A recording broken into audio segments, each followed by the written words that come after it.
안녕하세요. 사죄의 원인과 남녀의 궁합관계를 가지고 마음을 깨뜨려서 방법과 해법을 찾아주는 선혜입니다. 오늘은 섹스를 할 때 여성이 애액 조절하는 방법과 중년 여성의 필수 생활 습관을 알려드리는 시간을 가져보겠습니다. 나이가 들면 어찌할 수 없는 여러 가지 중에서 여성들의 갱년기 증상을 빼놓을 수는 없을 것입니다. 여성들의 경우에 폐경 이후 갱년기 증상을 많이 보이는데, 갱년기 증상이 심할 경우에는 우울증까지 불러오기 때문에 가족들이 관심을 갖고 지켜봐야만 하는 질환 중에 하나라고 할 수가 있을 겁니다. 여성들이 섹스를 할 때 나오는 분비물 액이 많아야 좋은 건지 적어야 좋은 건지도 모르는 여성들이 많이 계실 겁니다. 물론 이것은 남성의 섹스 기호에 의해서 좋고 나쁨이 가려지는 것이고 여성의 질의 입구와 넓이에 따라서 측정될 수 있지만은,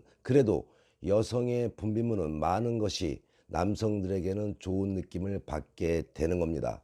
여성의 분비물 액이 때로는 너무 많아서 흘러 넘치는 것도 오해를 사기도 하며 병으로 분류되기도 하죠. 그래서 여성의 물이 많은 섹스의 오해와 진실에 대해서 알아보는 시간을 가져보겠습니다. 혹시 메마른 섹스라고 아시나요? 나라마다 풍토와 문화가 다르듯이 성에 대한 문화도 각각의 차이가 있습니다. 남녀가 사랑을 나눌 때 언제나 촉촉한 애액이 넘쳐 흘러야 삽입도 용이하고 각종 기발한 테크닉들이 가능한 것이 맞습니다. 하지만 어느 나라에서는 팩팩하고 메마른 섹스를 최고의 섹스로 치기도 한다니 참 아이러니한 이야기입니다. 땀이건 타액이건 정액이건 여성의 애액이건 섹스를 하며 육체가 뜨거워지면 자연스럽게 배어나오는 액체는 많을수록 좋다는 것이 우리의 생각이죠. 그렇지 않나요? 그래서 양이 많은 것을 자랑 삼거나, 특히 남성의 경우에는 정액의 양이 정력의 기준으로 여기기도 하는데, 이는 잘못된 거죠.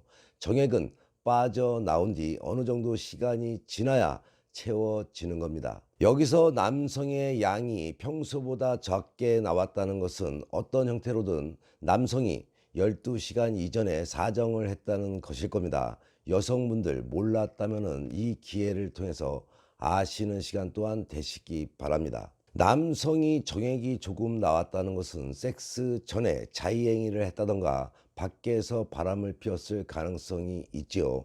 참 유용한 방송이죠. 이런 것도 알려드립니다. 여성이 늘 똑같은 양의 액을 만들어 내었는지는 부부건강 체크의 척도처럼, 혹은 애정 전선의 이상 여부까지도 가늠할 수 있다는 것을 오늘 방송을 통해서 아시는 시간 또한 되시기 바랍니다. 흘러 넘치는 여성의 액에 대해서 이야기해 보겠습니다. 여성의 액은 가대가장으로 포장되어 있는 부분이 사실 많지요. 여성의 사정액이 분수처럼 솟아나오는 여성도 실제로 존재한다고는 하지만은, 사실 그것은 종종 소변인지 액인지 구분하기가 애매할 때도 있어서 오해를 사기도 할 겁니다. 어느 한 여성의 이야기입니다. 남성이 여성에게 섹스 중에 나온 것이 소변이 아니냐고 했다는 겁니다.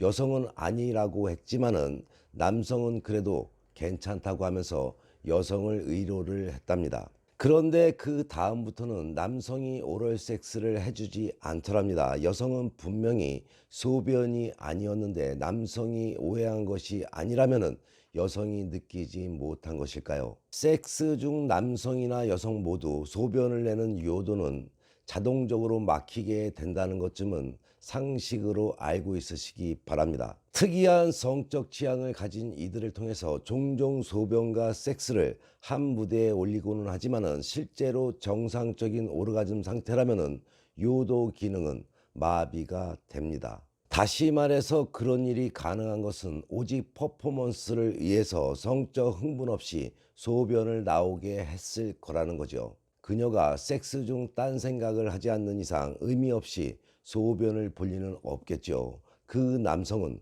보통 이상의 성감을 가진 최고의 여성을 몰라봤을 수도 있을 겁니다. 안타까운 일이죠. 여성의 애액이 많고 적음의 조절 능력은 때로는 많게 때로는 적게 애액과 사정액을 조절하는 능력이 필요할까요? 다분히 액은 그날의 바이오 리듬과 심리적인 스트레스 정도에 예민하게 좌우된다는 것을 안다면은 가능한 일일 수도 있습니다. 길고 여유 있는 섹스를 즐기고 싶다면 충분한 액이 필요하며 이를 위한 대비도 해야겠죠. 그리고 긴박한 상황이라면 깔끔한 섹스를 위해서 액을 적게 조절할 필요도 있을 겁니다. 여성이 액을 많이 내기 위한 전의를 알려드리면 피부가 직접 맞닿는 M으로부터 전의를 시작하지 말아야겠죠.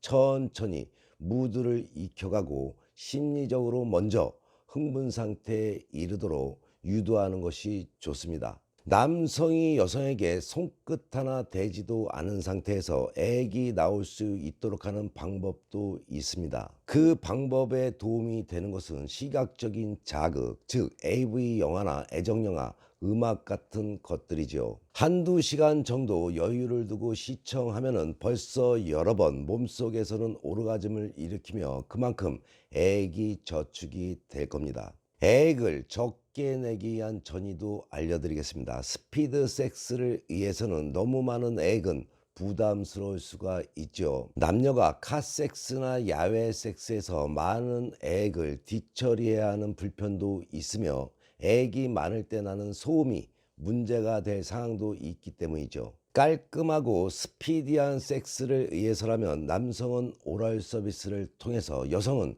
핸드잡으로 사정 직전까지 가늠하면서 흥분을 조절하면 됩니다. 적당한 타액으로 남성의 중요 부위 기두를 부드럽게 하고, 여성은 남성이 중지에 타액을 묻혀서 질에 가볍게 삽입하며 질을 촉촉하게 할 정도의 윤활액을 옮겨온다는 느낌이면 충분합니다. 빠르게 흥분하여 오르가즘에 오르면 그만큼 사정액도 적어지지만 그 때문에 쾌감이 반감되는 것은 아니죠. 이는 여성의 경우를 말하는 겁니다. 요즘 상담하시는 분들 중에 중년 여성분들이 많이 계셔서 갱년기 여성들이 지켜야 할 필수 생활 습관도 알려드리는 시간을 가져보겠습니다. 보통 한방에서는 상열 하한 증상이라고 해서 위로는 열기가 상승하고 심장과 폐를 자극하고 아래는 상대적으로 차가워지면서 여러 가지 증상이 나타나게 된다고 알려져 있습니다.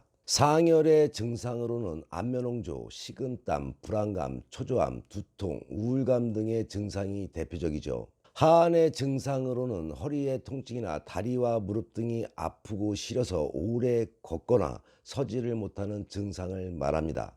갱년기는 폐경 이후에 누구에게나 찾아올 수 있는 질환임에도 불구하고 많은 여성들은 이런 증상들을 쉬쉬하고 내색하지 않죠. 때문에 그 치료도 쉽지 않은 것이 사실이죠. 치료를 하는 것이 가장 좋은 해결책이겠지만 만약 여러 가지 이유로 갱년기 치료를 하지 못할 경우에 갱년기에 도움이 될 수 있는 생활 습관을 소개합니다. 갱년기에 도움이 되는 생활 습관은 갱년기 여성들의 경우 골다공증 등의 관절 질환을 호소하는 경우가 많죠. 때문에 우유 등의 유제품을 꾸준히 복용해서 골다공증의 진행과 악화를 막는 것이 좋습니다. 또한 과일과 채소를 적당히 섭취하면 혈액을 맑게 하는 데 도움이 되죠. 하지만 속이 찬 사람의 경우에는 냉장 과일이나 생야채는 피하는 것이 좋습니다. 지방을 과다하게 섭취할 경우에는 혈액을 탁하게 하기 때문에 지방을 섭취하지 않는 이들이 많죠. 하지만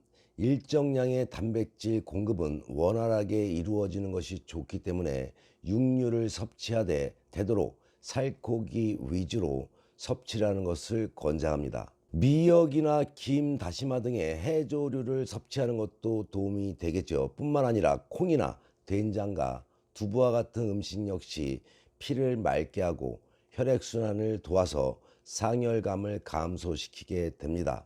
이는 안면 홍조나 식은땀 등의 증상을 완화시키는 데 효과적이죠.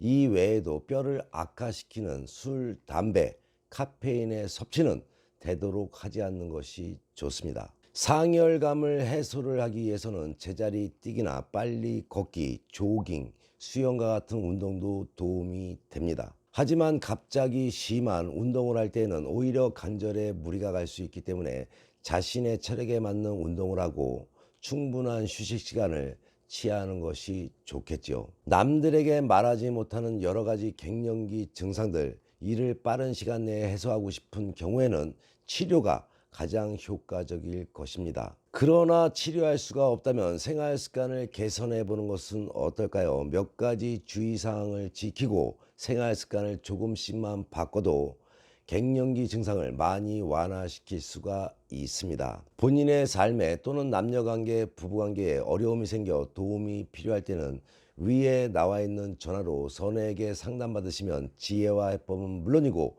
사주와 궁합을 바탕으로 상대의 속마음을 깨뜨려서 당신이 원하는 것을 얻게 될 것입니다. 오늘의 방송이 도움이 되셨나요? 도움이 되셨다면 구독과 좋아요, 거기에 알람까지 설정하는 센스도 잊지 마시기 바랍니다. 좋은 운만들기 방송 열심히 보시고 좋은 운 만들어서 화목한 가정 되셔서 좋은 일만 가득하시기 바랍니다. 더욱더 땡기는 이야기로 다음 방송에 만나 뵙겠습니다.